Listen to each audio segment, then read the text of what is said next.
April 12th, 2018, 8 years before the Procton's arrival. "Everything okay, sweetheart?" came my dad as the waitress arrived with our coffee and pancakes, to which I shot her a forced smile along with a weak thank you. He kept a steady expression, peering over at me from across the table. The diner that day was pretty quiet and rather empty, so I wasn't too worried about anyone overhearing our conversation. "Yeah, I think so. Maybe. I honestly don't even know." "That's okay too." Dad nodded with a smile. "You know how many times I wake up in the morning without a single damn clue of what I'm gonna do? That's just being an adult." "Yeah, but you built something, made a life for yourself, a normal one. I can't have that," I declared.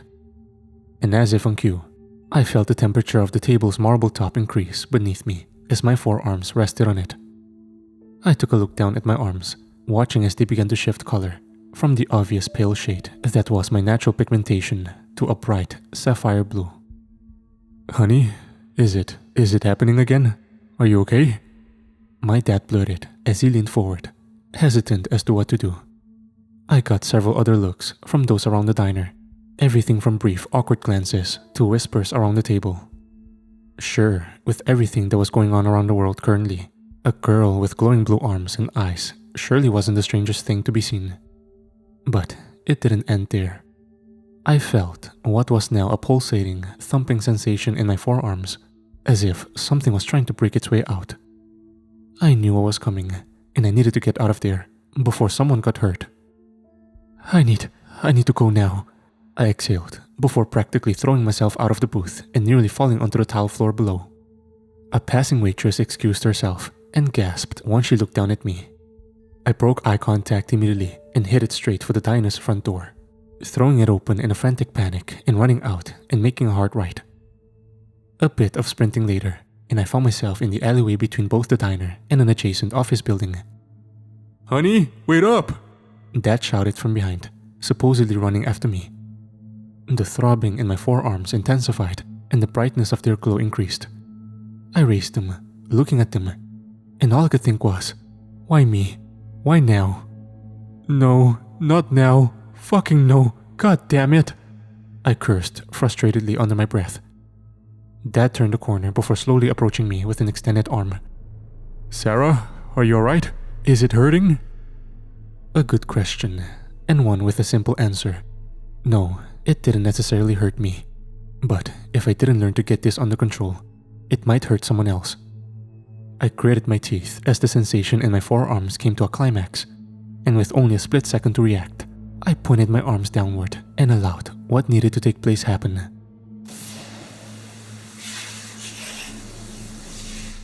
The energy beams blasted out from my arms as if they were cannons, melting straight through the pavement and debris below.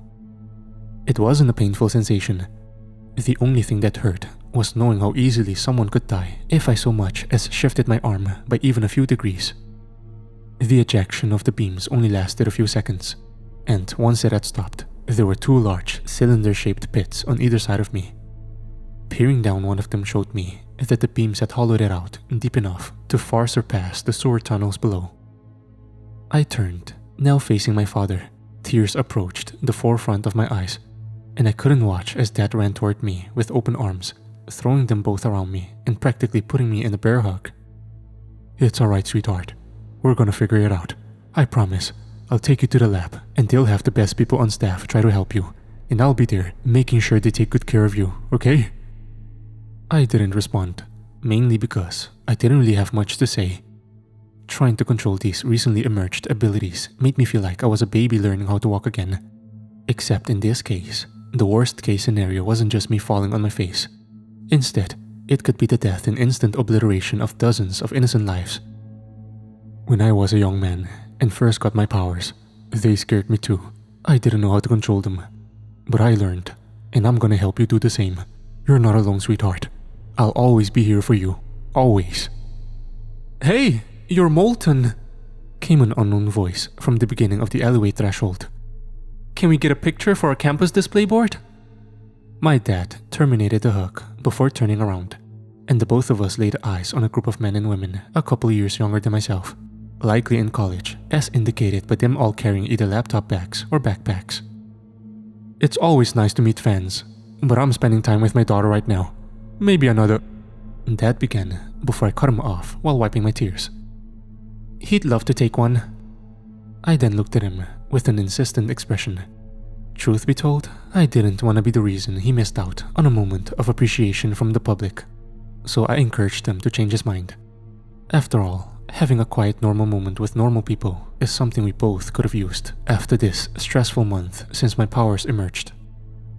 He curled his lips inward and raised his brows, making a face that came off as, "Are you sure?" To which I nodded. He looked back at the students, their disappointed looks reforming into excitement after he said, "Actually, change of plan, folks. I'd be happy to take a picture with you all, but only if my daughter's interest can be in it as well." "Works just fine for me," said the male student at the front of the group, his smartphone in hand with the camera app open, to which the other smiled and nodded in agreement. "The more the merrier," one of the female students chimed in with a bright smile. Present day. "Victor, you have to kill me. Nothing else will work," Droven pleaded before throwing a devastatingly quick and powerful right hook. The blow struck me square in the chin, and I was sent crashing through a multitude of trees, bushes, and even boulders, smashing through rock as if it were cardboard. I went flying over the bank of dirt that sat next to the beach, and straight into the ocean I went, a vicious splash manifesting as I broke the surface. Droven and I's fight had moved a few miles away from the warehouse, and he had forced me closer to the ground. Or at least, the Proctons controlling him did. Likely so I'd be easier to ambush when they inevitably arrived.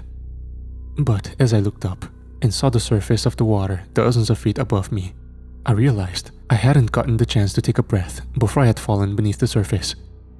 So once I regained control of my momentum, I straightened myself out and flew up towards the surface of the water and several feet above it, spitting out some that I had taken in through my mouth. I looked up and to the right as I heard the sonic boom of Droven flying towards me, and I timed my maneuver just right and dashed to the left, creating a small wave with the speed at which I had flew. After which, I circled back around and struck him in the ribcage with a left hook at a downward angle, sending him crashing into the water. I flew down after inhaling a large breath, one that I'd be able to hold for hours. I looked down, and below Droven on the ocean floor sat a massive black chain and anchor, one that had been seemingly separated from a large ship. I flew down toward it, knowing that Droven would have to return to the surface to get himself some air. A path of bubbles formed behind me as I traveled, and in the distance, I caught a glimpse of a basking shark traveling near the surface of the water. Luckily, he was far enough away from what was about to happen next. I reached the ocean floor and grabbed onto the chain connected to the large anchor. Each link was roughly the size of a small dining table, and the anchor itself was the size of 2 to 3 pickup trucks. With the chain and anchor in hand, I flew back up towards the surface, bringing it with me. Droven had already exited the water, likely taking a breath so he could come back down on the water to confront me. But I had other plans. As I approached the surface, I began to swing the anchor by using the chain to give it momentum. Around in circles under the water it went, stirring it like a spoon in a coffee mug. I broke the surface just as Droven was heading in my direction with his arm pulled back for another blow. I used the momentum I generated with the chain to swing the anchor up from below the water and into the air right into Droven's flight path.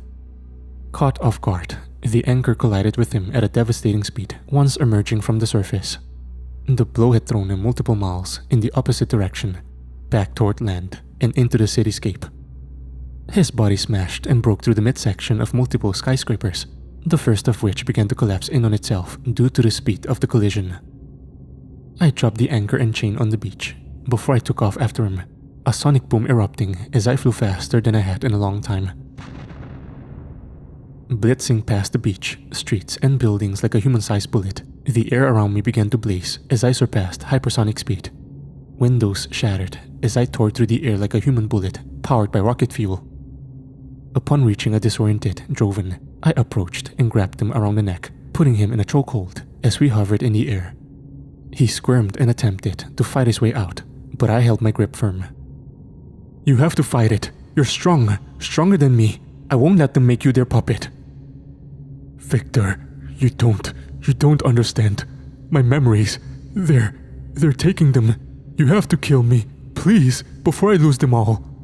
Droven put both his hands on my forearm, both of us groaning and straining as we fought against each other's strength. And it was a struggle that I lost as Droven had escaped my grip, tightened his hold, and had thrown me downward toward the pavement. The force of said throw sent me straight through the street itself, smashing through both it and the bottom of the sewer tunnel below. I wasn't even able to escape the crater that had formed around me before Droven flew down and landed on top of me, his knees hitting my ribcage. He then unleashed a fury of blows on my face.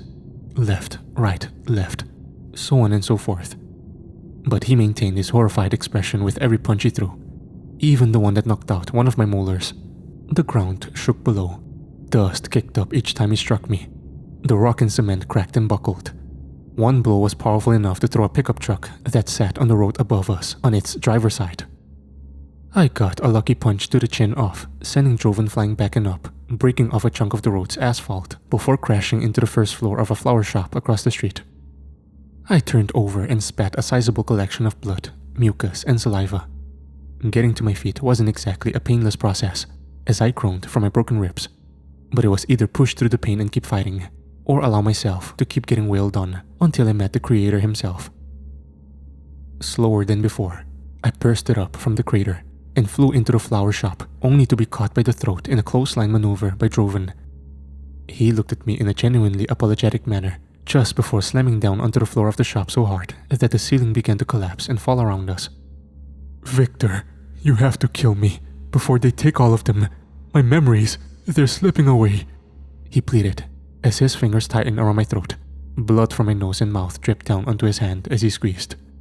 Come on, Droven, I said with a choking cough as I tried to pry his arm and hand from my throat. We can fix this. We can beat them together. No, we can't. I'm begging you, don't let me be their slave. Droven then raised me up into the air, his hand still around my throat, his grip not getting any looser. We looked at each other, his desperate expression still ever present as he watched me gasp for air. I gained a bit of momentum and swung myself forward and stuck both my legs out, kicking Droven right in the chest. He crashed through the rubble of the fallen ceiling and out of the rear brick wall. He stopped once he collided with a dumpster in the alley behind the building. Its legs scraped the ground as it slid during the collision. I gasped and moaned as I put a hand on my ribs while I wiped fresh blood from my lips. Droven had already seemed to recover from my blow. He didn't even turn around as he reached back behind himself, grabbed the dumpster, and slung it over toward me with his left arm. I sidestepped the dumpster as it crashed through the shop and grabbed hold of it once it was in range, before swinging around and throwing it back at Droven.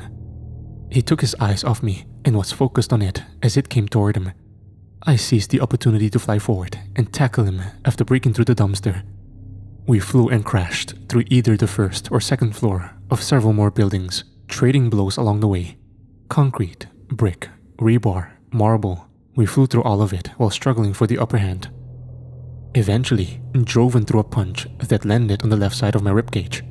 I cried out before sliding along the street, ripping up asphalt before slamming into the back of a minivan, crushing and bending its trunk and back bumper inward. Droven landed down in front of me, embedding his feet in the sidewalk. We both made eye contact for a moment, just before Droven said, I know you're holding back. You can't, Victor. You need to do this. You're the only one left who can kill me. If you die, they'll make me hurt others who might still be alive. Droven then clenched a fist, but didn't raise it, seemingly hesitating while looking down at me. And judging by what happened next, it seemed that hesitation would cost him. Suddenly, Droven put both hands on his head, one being on the device embedded on and in it. No, no, no, he went on, his pained groans turning into agonized screams. His fingers writhed as if he were trying to pull something out of his skull, and he dropped to his knees. They're taking them, all of them, he shouted, and I pushed past the pain of my injuries, so I flew over and behind him, quickly wrapping my arm around his throat and a hand on his head. And I knew what I had to do. Simply removing the device from his head with just brute force would kill Droven regardless. There wasn't anyone left alive with the expertise or technology to remove it safely. And if what he said is true about the device somehow slowly stripping his memories away from him so that he'd become a soulless, obedient attack dog to the Proctons, then it was my obligation to stop that before it happened. Back before the Proctons' arrival, I had only ever killed one actual human being while I was a part of the Enhanced Special Forces. He was a cartel member who had a young girl at gunpoint. Apparently, she had snuck away from her parents and saw something she shouldn't have. By the time I arrived on the scene, he had already begun to pull the trigger, and I flew directly at him, going just below the speed of sound, obliterating both him and the firearm simultaneously. It was sloppy, and at that point, I only had my powers for several months. Of course, the young girl was scarred for some years to come, seeing a man being turned into a rat paste in front of her. But she went on to live a healthy and successful life, despite me and her attacker traumatizing her in her early years. I have slaughtered building-sized monsters, mutated beasts threatening to lay waste to a country. And sure, I guess it's hard to consider a man who was willing to murder a little girl a human being and not a monster himself. Truth be told, I was more upset by her seeing it rather than his actual death, but it still affected me nonetheless.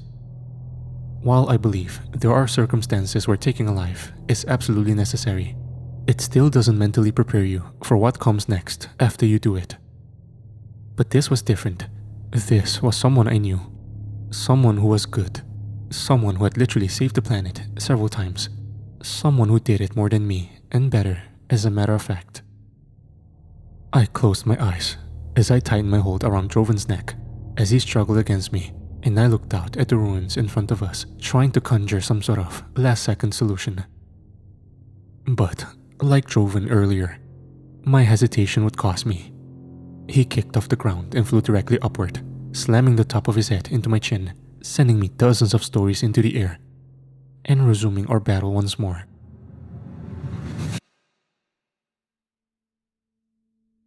Rosita and I maintained eye contact, and I let out an exhale as I began to tell her what it was she had requested. My real name isn't Sindris. It's Sarah. Sarah Noble. I'm the daughter of Jacob Noble, also known as Molten, if you had ever heard of him before all this. I did see him on the news. Yes, Rosita replied.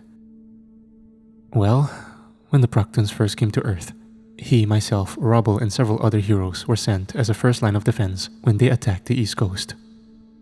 During the attack, my father, he was killed by the Proctons. Most of the team I was sent with that day died as well, with the exception of Rubble, who left the fight because the Proctons had killed his brother and he thought he could get to him in time to save him. The Proctons temporarily retreated from their initial attack for a couple of days. No one knows why. But even by the time they left, they already killed millions. Even with my dad dead, there were still countless lives at stake. And as much as I hate to say it, my grief and shock had overtaken my concern for them. I let it consume me. I flew over to the office of the ESF Council. They were angry with me for leaving the coast unguarded, and I don't blame them. But one of the council members, she looked at me and said, "If you performed your job better, then countless people would still be alive, including your father." And I lost it. I raised my arm and blasted her. It was like a reflex. One minute, she was sitting in her chair behind a collection of desks, and the next, there was a gaping, smoldering hole where she used to be. Killing a council member was pretty much the worst thing you could have done in the ESF. The others were screaming in terror, running around and begging me not to kill them all as well. But I didn't. I didn't even try. And I also didn't even try by the time they called in 2 more heroes to arrest me. I was still so angry, filled with nothing but vengeful rage. They took me straight to the prison. With everything going on, there wasn't any time for a trial. I was a threat that needed to be dealt with as soon as possible. I let myself stew in the cell for weeks, but once the Proctons attacked it and freed me on the accident, I killed them all and went on a rampage against them through Manhattan once I saw that everyone was dead. Didn't come across a single soul up until I saw Victor. At the time, I didn't know why he had left the fight my dad died in. I thought he just abandoned us, left us for dead, and I was pissed beyond belief upon seeing him again. So I attacked him, got my ass kicked, and not too long after, we both realized we were being petty and directing our anger at the wrong people. We came to help you three. We should have come earlier. We should have come a hell of a lot earlier. Thank you for being honest, Rosita replied after a long pause. I'm sorry to hear about your father. I lost mine when I was much younger. I still miss him. I still killed someone. The grief of my dad dying didn't give me an excuse to commit murder. And that's what it was. Murder. Even if they weren't the most upstanding person. I took an innocent life because I lost control of myself. I'm supposed to save people, not hurt them. Rosita sighed before putting a hand up to the side of my face, similarly to how my father would. I stumbled back before swiftly regaining balance. If what I know and have heard about you is true, you're a hero. You've dedicated your life to saving lives. You've saved mine, my husband's, and my daughter's. You did a bad thing. I won't sugarcoat it. You fucked up. But you've just gotta focus on doing what you can to not let it be your legacy. You'll have to live with it. Good people can do bad things. Bad people can do good things. You just gotta decide how you're gonna atone for it. Thank you, but I'm not sure if there's a way you can make up for something like that. But I'm gonna try. I turned and went through the door, looking back at Rosita as I opened up the window and stepped out across the threshold. Go help him. You two seem to make a chaotic but good team. I'll make sure we bring back some food and wood to burn. Temperature's gonna drop a bit tonight. And with a final nod, I took off, flying up and over the set of buildings across the street from us. In my search to find Victor, I started by heading back over to the warehouse, or as close as I could safely get. There was still a small army of Proctons in front of it, along with 2 warships hovering in the air. All the ground soldiers seemed to be giving attention to another taller and far larger Procton in a suit of armor that differed from the rest. For starters, his was black and much more glossier than his comrades. A red X sat on the front of the suit, right around the chest area. A few of the grunt soldiers appeared to be in conversation with the larger Procton. I gathered that he or she likely held some sort of leadership position. I took cover on the same roof of a nearby building Victor and I originally had watched them from to plan our rescue mission earlier, no more than 500 feet away. But unlike Victor, I didn't possess at will super hearing, so I was unable to pick up on what it was they were saying amongst one another. Attacking them all head-on with the warships present would have been suicide, but the area they occupied didn't look all that different than it did when I was here with Victor. I hadn't known him long, but I know for damn sure there would be a lot more destruction if there was a fight, because he isn't the type to go down easily. He likely fled to escape the warships once he knew I had gotten Ava and her parents a safe distance away. Which meant that for the time being, I'd have to keep looking, and I did exactly that. I circled around the Procton group while mid-flight at a far enough distance to not be detected, and once on the other side, I took off toward the denser area of Manhattan where the buildings stood tall, the ones that were still standing anyway. I kept my eyes on the sky, trying to see if I could catch a glimpse of Victor in flight. Part of me had wondered if he returned to his apartment where we had our first encounter. It's not like I knew him very well, so trying to guess where he decided to go in this massive area was next to impossible. And with the speeds I've been told he could fly, he could have made it to Australia and back several times over within the roughly hour it had been since I had last seen him. But it wasn't until I had decided to look along the beach that I found something that caught my eye. Sprawled out along the sand was a massive rusted anchor, one that had to be used for a colossal-sized ship. Along the links of the chain attached were aquatic plant groves. I had flown past this beach a couple days ago, and that anchor was not there. And judging by the corrosion, aquatic plant grows, and the moisture along it, it was recently underwater until something or someone had taken it out. The weight of the anchor along with the chain was nearly 20 tons, and I knew only one person still alive and strong enough to move that kind of weight. Victor was here. I knew it. Especially when I looked off to the side where the beach ended and a patch of trees began. Several of them had their trunks split violently at the middle, along with a long line of dirt that had been torn up. I was getting close. Droven dashed forward at a speed beyond hypersonic and shoulder bashed me. I crashed right through the window behind me, went flying across the street, and came to a stop after slamming through a bank wall and colliding into the vault door, denting it beyond repair. I spit out another glob of blood, and a tooth as well. My chest ached, and I could feel at least 3 broken ribs, and my nose wasn't far off either. Droven annihilated the sound barrier with ease as he flew across the street to me. I quickly turned and ripped the bank vault door out of place and timed my swing just right, striking Droven at an upward angle and sending him crashing through the ceiling and several floors beyond that. I propelled my way up after him, wasting no time, and struck him again with the vault door to the left, out the wall, and through a few office buildings he went. I pursued, intending to continue using the vault door as a battering ram against him. But it backfired. His hand and arm burst through the door without warning and grabbed my throat before pulling me through. As soon as I was on the other side, Droven held me in place before delivering a series of blows at my stomach, causing me to gasp and choke on my own breath as I felt my ribs burn and rattle. I weakly caught Droven's fist before he landed another blow, and the both of us struggled against each other's strength before he shot another desperate look at me. "Victor, remember what I told you. There's only one way. You need to end this, now!" My response was stopped before it began, as Droven flew down to the floor with me in hand and maneuvered around in an attempt to get me in a headlock like I had done to him earlier. I tried to jump and fly forward, but Droven caught me by the ankles, slamming me into the street and throwing various chunks of cement around as long cracks formed all around.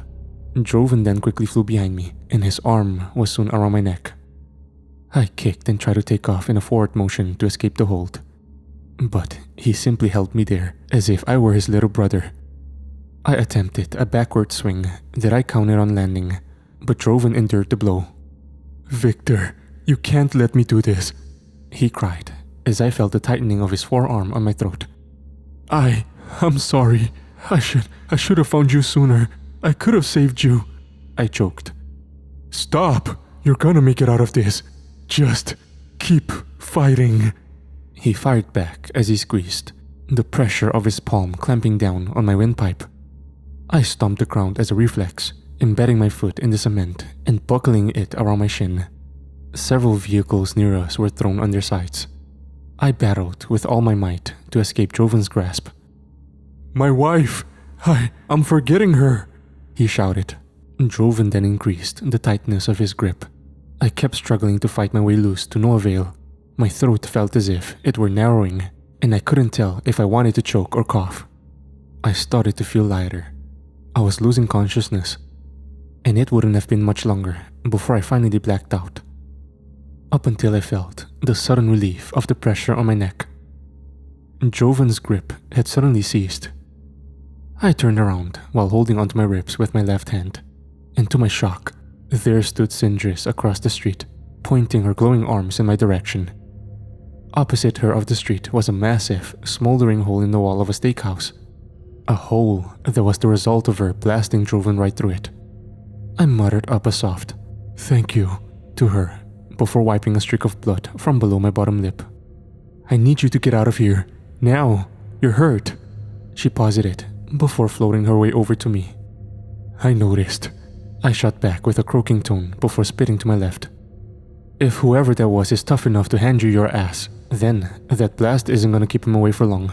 Let's get going." "His name's Droven. He was my trainer when I got my powers," I sighed. "The Proctons got to him. He's under their control. If we leave and go back to the family, we run the risk of him following us back and hurting them. Or worse."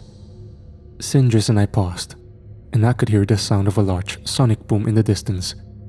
Droven was already in the midst of making his way back to us, but just before he came barreling through the steakhouse's wall, Sindris turned to me with an expression of firm intention. "I know how to stop him," was all she could get out before Droven returned, his sights set on me in particular.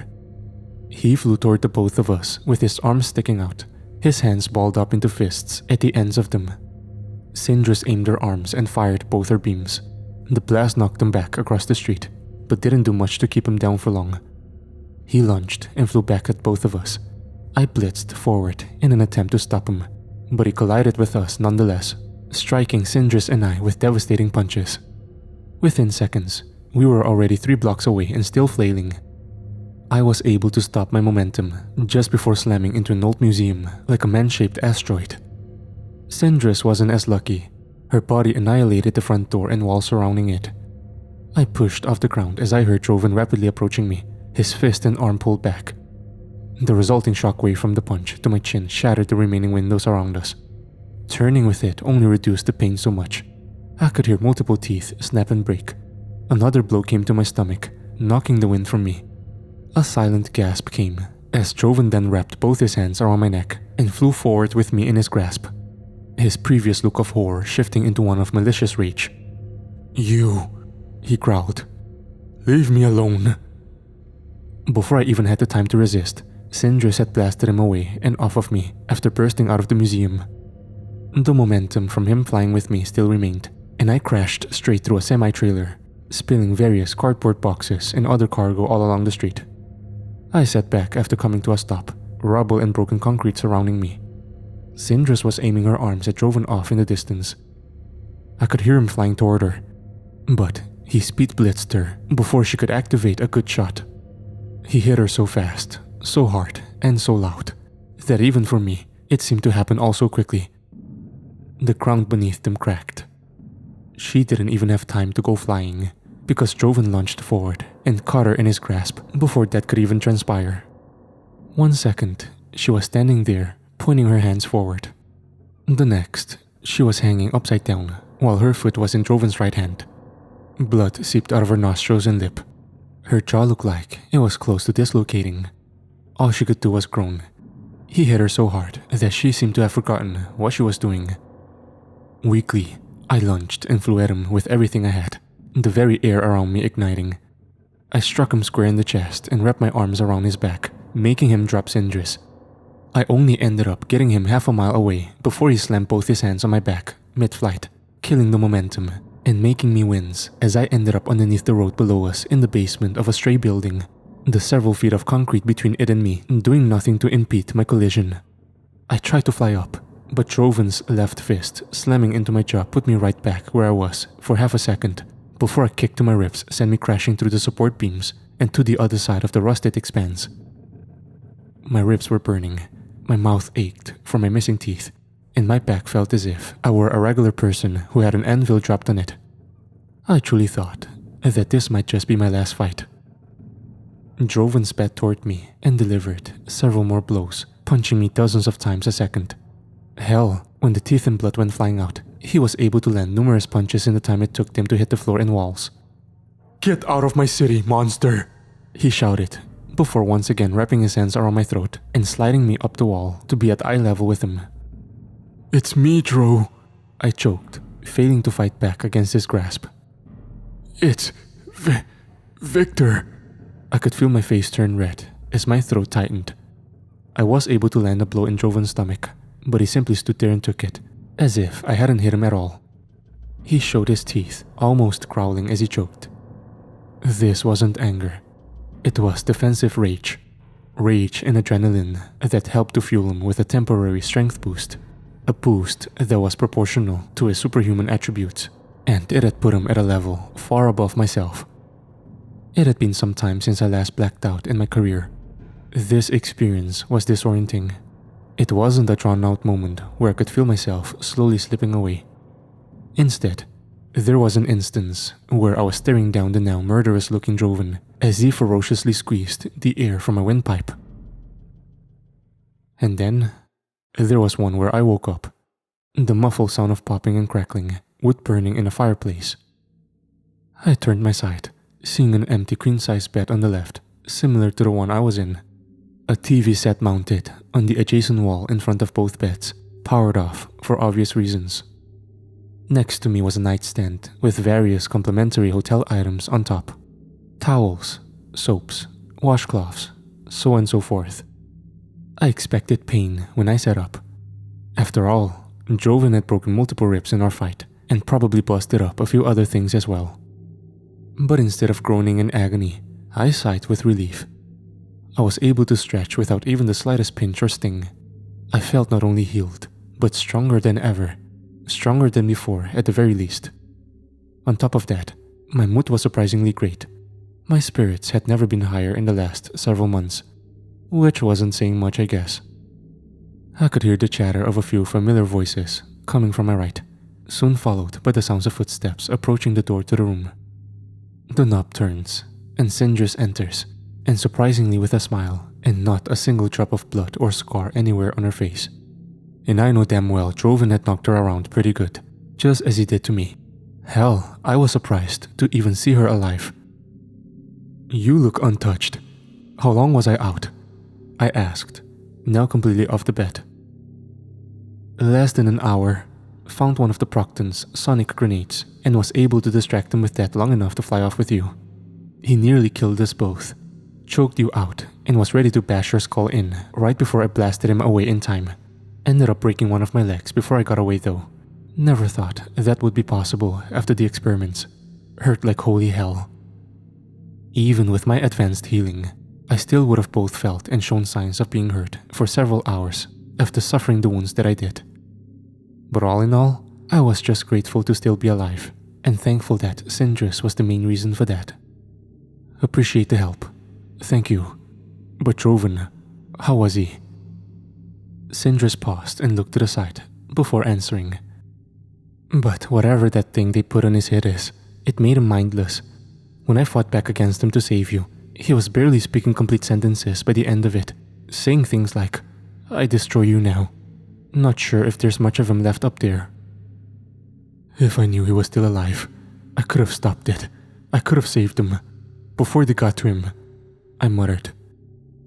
"It's not your fault. This is their doing, and it's like you told me, we're gonna make them reap what they have sown." Before I was able to come up with some sort of response, the little girl from the family we had saved burst into the room, her father trailing not far behind her. "You're finally awake, strong man," she blurted excitedly, to which I smiled. Her father, on the other hand, seemed taken aback upon seeing me, as if he laid eyes on a ghost instead. "Yeah, I had to cut my nap time a bit short," I replied softly. "Whoa, you seem a lot better than when she first carried you in here," her father interjected, his tone hesitant. "Super healing, it works wonders," I chuckled. But the father did not seem to share my enthusiasm. It wasn't rudeness exactly, but I mainly got the vibe that he was simply off-put by something. I could hear his heartbeat, and it was a normal rhythm, which only confused me further. But after a short pause, he spoke to break the tension. "Guess I never got the chance to introduce myself properly. My name's Daniel. This is my daughter. I'm Ava." The girl perked up, cutting her father off mid-sentence. "Glad to meet you under better circumstances." I nodded before reaching out for a handshake, to which Ava accepted. "Thank you both once again for my family and nice lives. We owe you a debt," came Daniel. "You can pay it by keeping yourselves safe," Sindris retorted. "And I don't mean to be rude, but would you two be okay if Victor and I talked alone for just a minute?" Ava's joyful expression quickly shifted into a frown, and everything fell silent, more so than usual. It was a bit difficult to explain it in any sort of exact words, but it was as if someone had flipped a switch that dimmed the mood of the room. "Okay, laser lady," Ava remarked playfully, before turning to walk out with her father. Sindris shut the door behind him, looking at me with a half-concerned and half-smug expression. "If you're wondering why you feel like you're 110%, it's because of her," she pronounced before tilting her head in the direction of the door. "Ava? How?" I asked. "She's got healing abilities. At least, that's what I think it is. She doesn't know it. Don't think mom and dad do either. All she's gotta do is lay a hand on someone, and just like that, they're good as new." "Whoa," I uttered while continuing to stare at the floor. "Guess that comes in handy." "You alright?" came Sindris. "Yeah, just didn't expect to see Droven again. Thought he was just dead. Turns out it was even worse." I sighed. "Before you got there, when me and him first started knocking each other around, he was scared, terrified, and more himself. He recognized me. He kept asking for my help. Whatever that thing on his head was, it was taking away his memories. I should have killed him, put him out of his misery. He asked me to. At least then, he would have died, with some of his own mind intact. But I hesitated. I couldn't do it. I can slaughter the Proctons like they're cattle, but when it came to killing a single man out of mercy, I didn't have the gumption to go through with it. Syndra's eyes widened, and she approached slightly closer to me as I heard the family conversing not too far away from the door. Sometimes, that hesitance is a good thing, she said softly. I won't lie and try to tell you that you didn't make a mistake. You did, but despite the power we might have on the outside, we are not ultra-competent gods. We'll fuck up. We'll screw the pooch. You taught me that. You hesitating to do it shows that even after you've had nearly everything taken from you, you still have your humanity. Them out there? Syndra's paused before pointing at the wall in the direction of where the family was outside of the room. They are living proof that the Proctons didn't take everything. And we won't let them. It's like you said, we're gonna make them regret ever stepping foot on Earth. I couldn't help but feel motivated by her words. She was right. And despite the fact that we hadn't known each other long at all and hadn't gotten off to a great start, I think we were much more on the same side of the coin than we originally thought. Why don't we head out there and have some dinner with them? Syndra's proposed. I ended up bringing home some food after I knew you were going to be okay. Well, I sighed. What are we having?